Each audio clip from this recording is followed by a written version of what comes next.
Il faut admettre qu'à un moment donné, ça puisse exister. Évidemment, les traiter avant que ça se développe, avant que ça s'aggrave, avant que ça devienne une comorbidité envahissante et avant que ça finisse en abus de substance. Et si on prend le risque à un moment donné de prescrire à des enfants, et ce n'est pas toujours évident, on prend au moins le risque de s'affranchir à traiter plus tard quelque chose de beaucoup plus compliqué. Et ce n'est pas un risque, c'est plutôt un bonheur. La cocaïne prédomine dans les pays où finalement, ou dans les régions finalement, où il y a moins d'accès vers les centres de référence, vers les centres de diagnostic, voire vers les centres où on fera de la prescription de produits, il faut quand même le rappeler. Si on prend une comparaison avec l'Allemagne, on a beaucoup plus de centres qui s'intéressent à l'hyperactivité. En France, c'est très rare, encore aujourd'hui.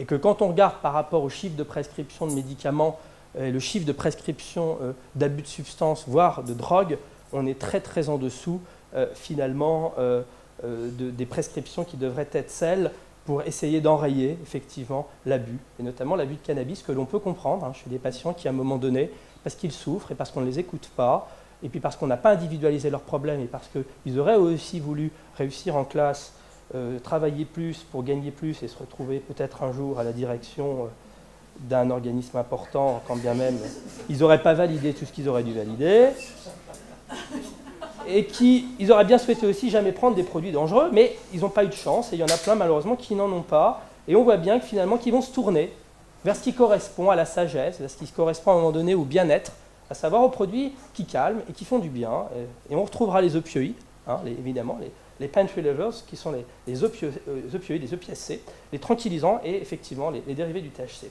Donc il faudra bien comprendre que si on ne veut absolument pas traiter nos patients qui ont une hyperactivité vraie, avérée, il faut qu'on prenne le risque à ce moment-là d'ouvrir les vannes et de proposer des traitements de substitution.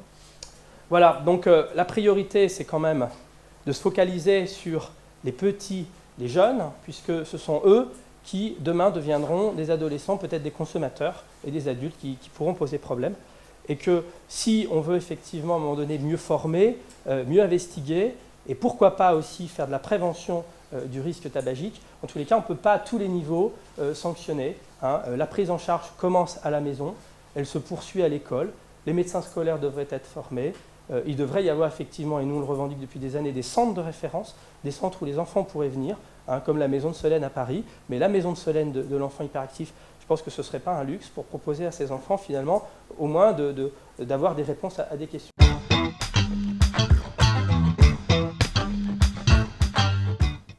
Conclusion, donc c'est des travaux en coordination avec les adultes ressources ou les pairs. Ce qu'on aimerait faire, c'est mettre en place des groupes de parole adolescents, des suivis longs qui sont coordonnés, avec des temps de synthèse qui sont très chronophages.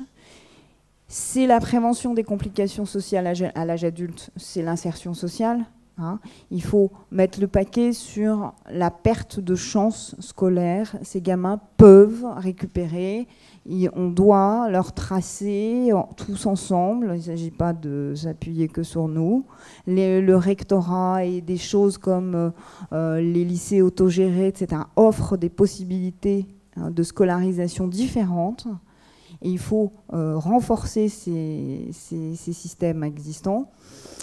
Et donc, dans l'avenir très proche, il y a la création d'une maison de l'adolescent à Robert-Debré, où donc, la maison de l'adolescent qui existait déjà en intra va être dupliquée sur l'extra-hospitalier, avec un accueil des jeunes du quartier qui pourront effectivement venir